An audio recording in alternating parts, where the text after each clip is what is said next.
Hi everyone, and welcome to a new episode of Surfed.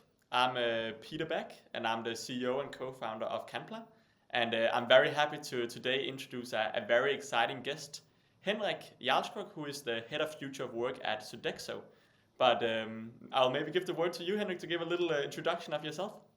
Yeah, thank you. It's a pleasure to be here, Peter. And I've been following your steps the last years and been supporting you on the journey. So really cool to be here. I'm celebrating some 21 years now in the workplace industry in different capacities. So happy to be here, share something maybe knowledgeable if I can. Very nice. Maybe if can you maybe walk us through a little bit of your journey in the contract catering industry and food service industry? All right. Yeah. I actually studied at the business school in Aarhus. That's where I kind of ended up my education with double degrees, and then moving to Copenhagen, work in the outsourced facilities management industry somewhere around 2004. Did a few different types of roles, mostly international, Nordic, European wise, EMEA, and then I became a management consultant at Ernst& Young, only facilitating big outsourcing deals. Sometimes these were including the food part of the facilities management, sometimes they were not. Sometimes they were single country, sometimes there were a lot of countries globally. Also, we did a few go-to-market strategy stints or projects for the food service industry during the years. And now I'm on my 7th year with Sodexo, currently heading up future work for Europe, the last 4 years as head of strategy, and before that a few different business development related roles in the Nordic region. So during these years I've learned bits and pieces of how the most admired companies in this world operate, how they build their office experiences, and how crucial the food part is to build a great workplace experience. And I'm really curious about the switch from being regional director in Europe and the head of strategy to now going into head of future of work. Like, why do you think future of work is so interesting, and also why is it so interesting for Sodexo? So, what is the hype about future of work? Yeah, it's I think it's a very smart move. I remember specifically I sat down with our CEO soon 5 years ago at a table at the office where he said, Henrik, the industry will irreversibly change because of the pandemic. Nobody knows exactly how, but we need to figure out how, because we need to adapt to new market circumstances. We don't know exactly how, but can you please take the responsibility on side of your head of strategy role and really dig deep, do surveys, write white papers, educate yourself, us, and the market on what's to come. Because we both believe that if you want to own a market, you need to own the problem statement. And over the years, this then built into a full capacity role in July. So I started growing it 5 years ago, so something like that, yeah. No, it's really interesting also with that whole focus and even dedicating a full role for like future of work. To my knowledge, at least, Sodexo and you are the only contract catering company that has really done that and went so all in on this future of work as making a dedicated role. So really curious to hear like your perspective on how do you see the workplace evolving over the next 5 to 10 years. What are some of the key findings that you have gotten over the last couple of years diving into this? Yeah, well, it'll be interesting to have a discussion around that today. And I agree with you. It's a good and strategic bet to understand where the future of work is going. Because we are one of the largest companies in the world. We are one of the largest service providers in the world. We are also one of the biggest integration motors and one of the most sustainable food companies. So I think we hold many keys to really create a great workplace experience for individuals, for companies, for teams, independent on how they now choose to build their workplaces where they choose to work, and how everything of this changes, and also of course the catering part and the restaurant part of that. I think that's a really novel thing. I get so inspired of driving this item and this question, because it is about a big societal change that is happening. Yeah. And when you look at that societal change, what do you see as some of the biggest trends, some of the biggest differences that's also already now noticeable, but also some of the things that are maybe an ongoing trend where we expect to see even more development in the years to come? Yeah, yeah. I think most people probably would expect me to answer like the big debate around where to work, like hybrid work, 2 to 3 days or whatever. But it is not. I think I always try to take a helicopter's perspective when we talk about these mega trends and these big societal shifts that are happening. And there are actually two of them that I think are the most important ones. Number one is distributed work. That didn't start when the pandemic hit. It started much earlier, like 15, 20 years ago, where big companies started to pop up offices all over the world because they wanted to unlock new emerging markets. They wanted to recruit global talent that wasn't available where they were playing at the time. So I think distributed work is the big question and that is here to stay. Then all the discussion around working remote, working from the Alps, from a beach or something, is just a big distraction. So is the 2 or 3 days a week, but it is something that is here to stay, and we can talk more about that in detail. But number two of these societal real big shifts is of course that companies do much more with fewer resources and fewer people. If you think about it, over the last years, we've been through a gold rush, specifically in the tech industry, for example. People and companies have been working really hard and they've been delivering big results, but at the same time, many of these companies have been laying off people in thousands, and that's the first time in history that that's happening.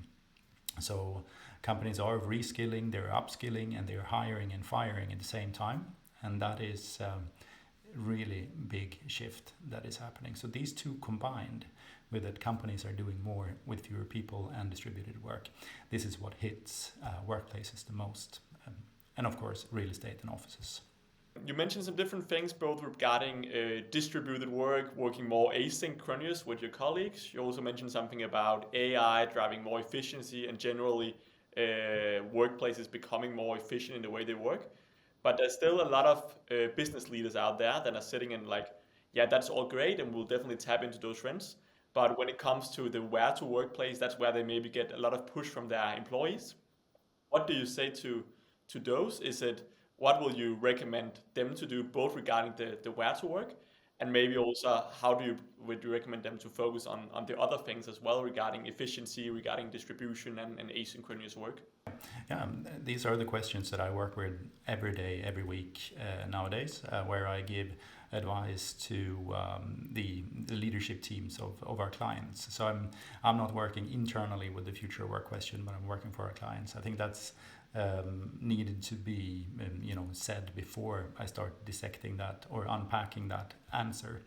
I do think we have a slide or two as well that we can use to visualize that response to this question, Peter. If possible, we can bring it up. So this is the latest and the greatest of the data sets that I have and that I use to understand how companies are now deciding to build their operating models and what kind of work models they are having. It builds on the biggest data set in the world, which is called Flex Index.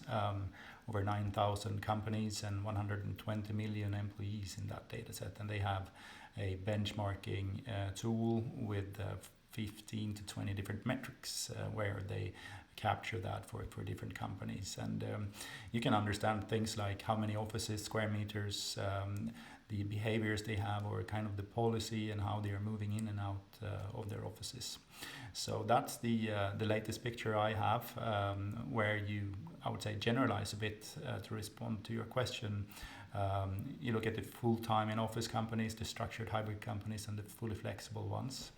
And this is independent of market segment, independent of market size, age, and these kind of things. And this is where you can see that 31% of them are full-time in office.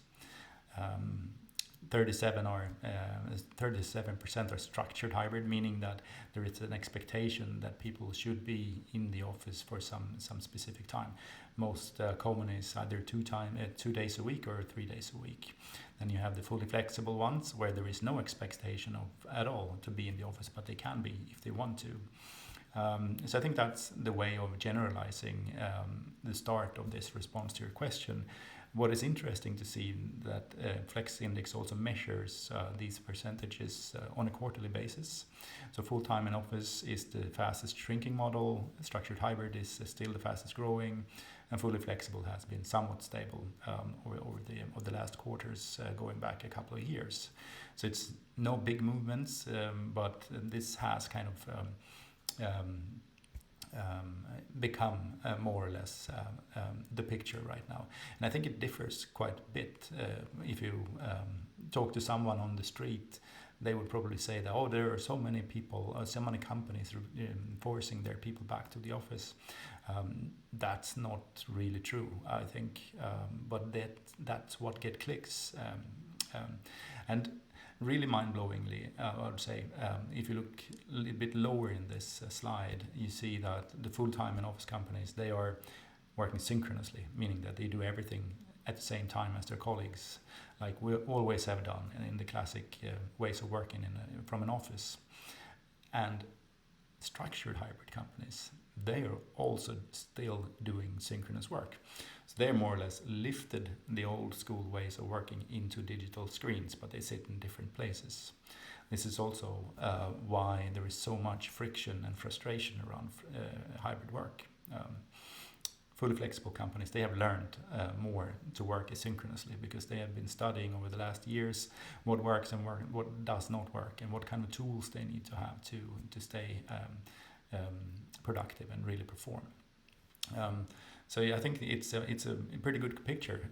It's more or less 1/3 in different buckets, but they behave in different ways. And I think that's also interesting. What we're also seeing is like looking at the data from Flex Index as well, like from Q1 23, where it was at 49% that was full-time in office, and down to Q2 24, where your data is from, where it is 31% that's full-time in office. Of course, that's a pretty big change, that more than 1/3 of all the people that were full-time in office is not full-time in office anymore. How have you seen that impact the workplace? And how have you also seen that maybe impact the way that facility management is thought, and also the way that ultimately food service is thought? So this is, of course, one of the most novel thing and most challenging questions we have on the table in the industry. Because the full-time in office companies, they are operating more or less like they did before, but they are instead investing in their office in what they call most of the time like magnetic offices, because they really have understood that the workplace now competes with many more places where people actually can work. And if you look at surveys where people actually prefer or how they prefer to work, most people still prefer to have some flexibility on place over time. So if the office in the full-time in office companies is not good enough, it's quite bad, because then people will start probably to look outside. So they are investing. And if you look at the structured hybrid companies, they are trying to make hybrid work. They are a lot of the time finding themselves when they force people in 2 to 3 days a week. The office is turned into somewhat of a call center. People put up their computer and they sit in meetings between 9 to 5, wondering why they were there, because they could have been doing that work from anywhere pretty much. So that is happening, but they are also investing a lot in the office or in the actual workplace, because they have been requiring larger space before. So a lot of these companies, they're now right-sizing the space. From the savings they can do from real estate, they invest in experiences. So I think that's a typical thing that happens. And the fully flexible ones, they have figured out that it's great to meet, and that they need to meet, and that their most junior hires or graduates coming into the company, they want to meet even more often. So they are investing in offices that they haven't had before to create meaningful gatherings and really build in epic events and meetings into the governance structure. So I would say the full flexible ones, they are a lot of kind of adopting what they call maybe a hybrid key events model, where people get in or get somewhere on an external site to really meet when there are important meetings. Let's say you have to update the strategy for the coming quarter. You have a monthly review. You have a quarterly something. That's where these companies really invest to make great meetings. And this is also interesting from a facilities management and food perspective, because events and meetings is booming. That was also recognized by Stanford University's Nick Bloom last summer, where they really measured this increase in one-day events. It's super interesting. So you're actually seeing that across all three different, let's call it, operating models, both the ones that are full-time in office, the one that is in a structured hybrid, and the one that are full flexible, they actually all want to invest in building relationships. They all want to invest in meeting. And do you see food playing a crucial role in this? And how do you see that changes the way that food is done? Maybe from previously being a little bit traditional feeding people. How do you see that has been developing both over the last 10 years, but also how do you see that developing going forward? Yeah, it's changing in so many different ways. Everything from new players in the market to how you actually produce the raw materials from a sustainability perspective, from how you actually cook and serve, and how the whole supply chain has been changing dramatically. Because I also think we need to remember ourselves that not only the pandemic hit this industry, but also the energy crisis and then the inflation crisis that has been hitting global supply chains quite a lot over the last years. Yeah, it has been a special period to manage a food service company the last couple of years with new challenges all the day, anything from cost of living to Corona, the pandemic, etc. Lots of things are definitely happening to this industry. But one thing, I think actually, if we can bring that slide number 2 back to this discussion, because that's the same slide without the numbers. This helps in actually aiding that discussion, because I did this AI rendered picture because it is kind of a good example of a multi-tenant building. If you think about pre-pandemic, if you went in, or actually today still in most houses or multi-tenant buildings, if you enter one of these multi-tenant buildings, what happens when you get inside, Peter?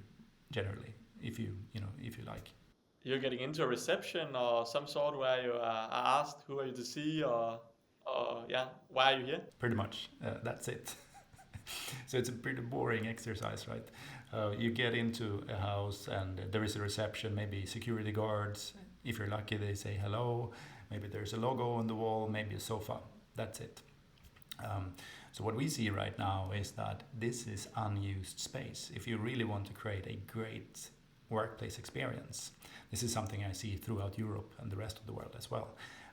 Why don't you sneak in a really great restaurant in the entrance, or a cafe combined with a barista, or combined with a barista which also a receptionist if there is a smaller space, making sure that you have room for throwing great hybrid town hall meetings in the entrance floor. Open up that space. Don't close it down with security. Make it available. Bring in people, collaborators, friends, peers, to just join into dialogue. Come visit our office. It's nice. We can have great coffee. We can have great food. Let's have lunch. Maybe put up podcast studios, or create huddled rooms for people who need to break away from all of the stress and maybe an anxiety, just get focused work, but provide that in an open space if you really really want to increase the experience of the building. It's super important. Yeah, so maybe more about also catering to the the different ways that people are working, and also really creating something that like draws people to the office, that actually gives a reason to want to come in. Absolutely. So I think if we go back to that, with the full time in office companies, for example, they really invest in these kind of things because they have to create this magnet. A lot of people eat worse when they are not at the office, because at the office they can get high quality food, they can get nutritious food, and they could also get it for an okay sum of money, which is interesting. So it is a thing in change, but it's the food part in the workplace has become more central, because the role of the office has changed dramatically too. Maybe it shrinks in size, but it becomes much more important because it becomes more like a cultural platform where people build relationships, collaborate, and really solve difficult business challenges, and of course collaborate with suppliers or consultants or other people. And if we look concretely at like that constant debate of kind of the in-house workplace restaurant versus high street, do you see that these investments into the office and into the culture and also into the food, are they driving a higher level of subsidization for the food in general, and they want to make the food in the office even lower price compared to high street, or maybe even free? Or how have you seen the developments in those trends? It really depends on how much people are expected to be in the office. And as a general remark on that question, all players in our industry, they have to adapt to the new people movement, the bell curve, if you like. A few years ago, I called it the Wednesday mountain, because that's when everyone is in the office, and Mondays and Fridays not much is happening. Actually, nowadays Tuesdays are bigger than Wednesdays, but Wednesdays are also pretty big. But Thursdays are a bit smaller. So there is kind of a nothing on Monday and Friday, but the other 3 days are pretty big actually. So I think that is also something that is interesting to understand when you choose to invest in, I would say, food and beverages at a workplace. How are you adjusting to that movement, and how are you, adjusting your supply chain and your collaboration with your food and beverage providers on it? Because there are different needs on different days of the week. This is a big change. So maybe we can have a great cafe with lighter meals on Mondays and Fridays in play, which works really well with the people who are in. Meanwhile, on Tuesdays and Wednesdays and Thursdays, there is a bigger need to serve warm food, and maybe top that with show cooking to make the process speedier. Yeah, and that talked a little bit into actually what was my next question related to this, because when you're talking with clients and also with giving recommendations internally in Sodexo, what do you recommend them in terms of handling this varied level of people? And here I'm talking both in terms of like space usage. That also means that the offices like that it's harder to find the right space of an office. While previously you're 20 people, you find a room with 20 desks. Now it's very different because there comes a lot of people in some days. So what recommendation do you give to clients on that, but also really to the food part? You mentioned some of the things there with Friday and Monday, but what recommendations do you see for food providers to really play into this future of work in an even better way? Yeah, it's a very, very good question, and we always start with the discussion. Okay, so what is your strategy and what's your operating model? How do you expect your organization to move in your different offices, for example? What's the footfall and what's the traffic, and do you know your numbers? Most of the time, companies need help with really understanding the utilization too, because this is a really hot topic. I would say probably most of the Fortune 500 companies today, they have a pretty good idea, but then the remaining 99% of the companies of this world, they have never measured utilization. So if we have data around utilization for the last year, for example, then it's much easier to predict. And this is where automation, digitalization, platforms like Campla come in as a great tool to really enable fact-based leadership and management of the complete supply chain, because it's super complex. And when Fortune 500 companies, but also smaller companies, look at this data and they see these variances in utilization, they maybe also see decline in utilization. What do you normally see that? How do they think about it? Do they think about that we want to drive more utilization? Do they see that as an opportunity to save cost and get a smaller office space? How do they normally think about and react based on these utilization data?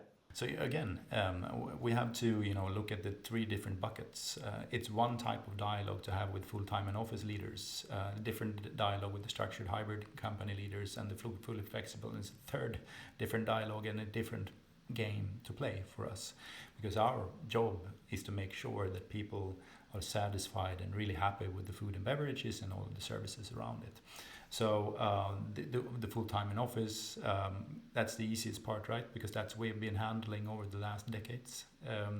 The structured hybrid ones, we've started to kind of deliver the more dynamic food and beverage services and facilities management services based on need, or based on that bell curve, and really adapting to it. The fully flexible ones, that's more interesting, right? Because then you never know. But what we see is that they are going now more towards what I say hybrid key events. So then you can tag along with the client and really plan what kind of key events are there going to be the coming weeks, because if we can understand that, we can bring better service. At the same time, for the fully flexible ones, they are event heavy. They're bringing in people maybe from the whole world for a week, in a month. I don't know if you've seen the interview with the Airbnb's CEO the last week. Did you see it? Yeah, I saw some of the word. Brian is always a great thought leader in these things. He is really a thought leader, and he, quote unquote, I haven't really seen big value in bringing all the people in every week to the office. So what we do is that we bring them in 1 week a month, and that's where we really crack the most complex challenges and collaborate and build relationships, event based. Great way of doing it if you're fully flexible. So again, I think for the fully flexible ones and the structured hybrid ones, this is also where AI will come in and play a bigger role in the future, really providing predictive analysis of people movement, maybe in combination with Wi-Fi data, sensors, all these type of technology that can help out really understanding the people flow. That will be big going forward. We are also fully flexible ourselves, and we have also seen like these key events of meeting up. Like we have 4 offices across the different countries, but we still see these key events where we meet up. We have 2 times a year where we do this, what we call vacation, where we meet up physically, we were in Spain last time, meet up, discuss strategy, and we just see that the impact it has on culture, especially when you work from various offices and some maybe even don't go to an office on a monthly basis. We really see it drive a lot of value, and so it's really interesting also seeing it on the bigger picture, also from how it grows. So what's the feedback when you do these events? What happens? I think generally we see that it really brings us a lot more together. I think like remote and the asynchronous work is great for efficiency in many places, but I think it's also really important for us that we know each other, that we're not afraid of reaching out, that we feel like connection to the brand, to the mission. And some of these things is just easier and more powerful to create in person, is our expectation as well. So we really find this combination of being fully remote, fully flexible, but still having the offices and then these key events. So for instance, I know our different departments is also doing some meetups here next month where they go together into a cabin and really dive deep into some of the key challenges and key objectives, which is something we at least find really interesting and also beneficial. But of course, for us, it's also a work in progress. We always see what works, adapt, and try to improve based on that. Super interesting to hear. I love to hear these stories because it's something that you're, inventing as you go and you adapt, as you say. So how often do you have these events? So we have like these two big where we gather the whole company, and then there is various different things done in departments and so on where they meet up. But I think the reason why it has become as it is has also been quite gradual for us, where we saw that it was really important for our customers, but also for us to be very close, very near the customer. So it was not really possible for us to operate it all from Denmark. So we saw, okay, we need a UK office, we need a Dutch office, and so on.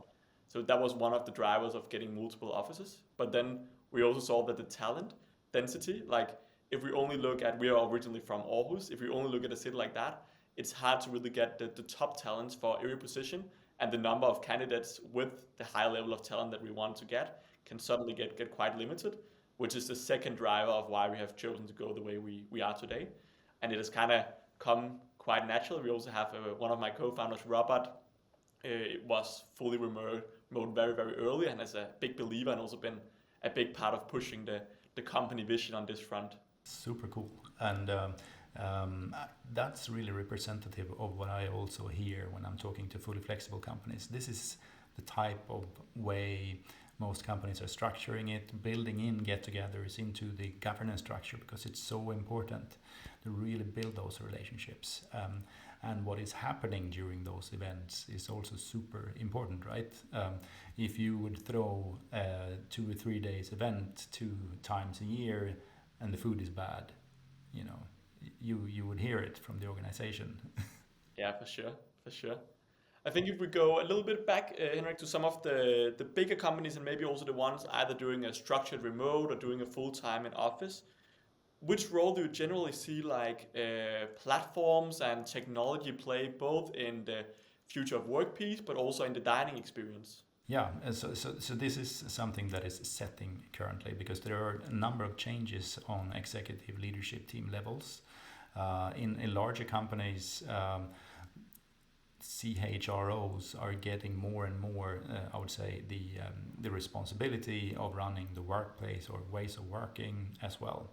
This is a new movement, and there's also a new paradigm and a new way of running a company with the chief HR officer really pointing out the direction on this. So I think that needs to be said early when responding to such a question, because the tech platform is most often not sitting under the HR line of business in the organization, specifically not if it is for a I would say more of the supply chain oriented things like facilities management and food. But if you look at our perspective on things, on how we run our business, we are becoming more and more platform driven. And we need to become nimbler, faster, more scalable, doing transitions faster, implementing new clients faster. Things that took a number of months in history are now down to a number of weeks, and that's the expectation. So tender processes go faster. We are expected to react faster and really build and implement faster. So without a platform, that's really difficult to do. That's really, really interesting. How do you also see that play in terms of like sustainability and health, which are also other trends that we see both, of course, in general society, but also in the workplace dining? That's a small question, Peter. No, I would say that one of the biggest trends over the last 5 years has been sustainability, of course, because that's a part of most companies' top strategic items. So that has been a big focus on really serving the UN goals on all, I would say, dimensions. Many companies have up to 10 of those integrated into their business plan. So a lot of action has been taken to become more and more sustainable within our industry as well. Can you win a tender without being mindful about sustainability? I don't think so anymore. It's competitive advantage number one.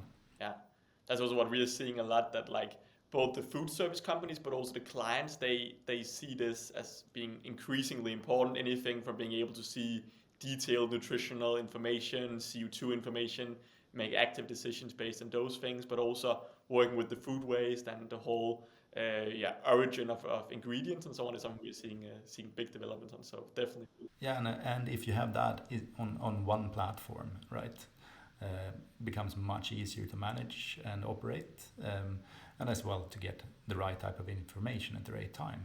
Because if you have 100 different systems, difficult to operate it. Yeah, really interesting. I think here to round off, I have a couple of small questions that I would love your take on. And one of them is actually if you had to make one bold prediction about food in the workplace in 10 years, what would that be? Wow, food in the workplace in 10 years.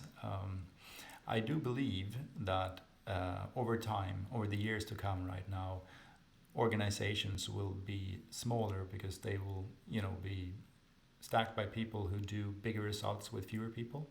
So I would expect to have more companies in the same building if we talk a multi-tenant building. And why is this important? Yeah, it is because if there are 15 tenants in one building today, they're going to shrink their space because of hybrid work first, and then they're going to shrink their space because of AI.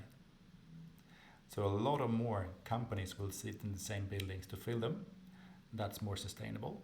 But that also creates a new way of feeding people in the entrance floor, like we talked about in that picture. So there's an opportunity to increase workplace experience by providing fantastic food for everyone in that building. It will become more sustainable. I think it will become more vegetable and more green. Absolutely. And global supply chains will really have to improve. What are your thoughts on the fact that we have seen also the last 1.5 year, and we are maybe also expecting that tendency to continue, that people will generally spend less time in a set office, but at the same time, when you look at predictions for the food service or contract catering market, that is expected to keep increasing year on year on year for the next 10 years. How do you see those two trends combine?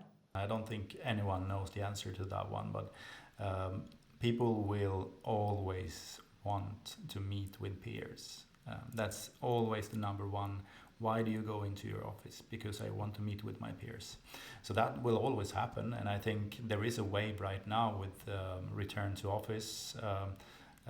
Not necessarily that companies are forcing their people back to 5 days a week in the office, but maybe spending a bit more time, like one more day. The thing is that I do believe that we are more or less in an equilibrium already right now, where you spend your time.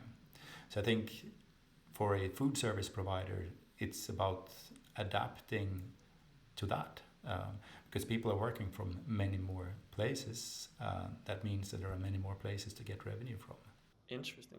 And the very last question that I'm curious on, like based on all of your research, all of your insights, what are like the top one recommendation that you would give to CEOs or senior leaders of companies, but also maybe to caterers about how they can positionate their company to the future of work and also adapt to all the different mega trends that we are seeing?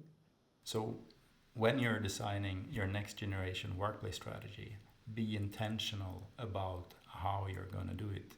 Be inclusive and include your organization and listen to them, what they want to do. Then build the workplace experience around that with the right tech stack and make sure it's sustainable. That's probably, in a nutshell, what I talk to companies about right now. Very nice. Thanks a lot, Henrik, for your time. Really, really appreciated all your insights and the great discussions. It was super great. And yeah, thanks a lot. And thank you. And also thanks a lot for all the people listening in. Really appreciate it. Happy to be here, Peter. Yeah.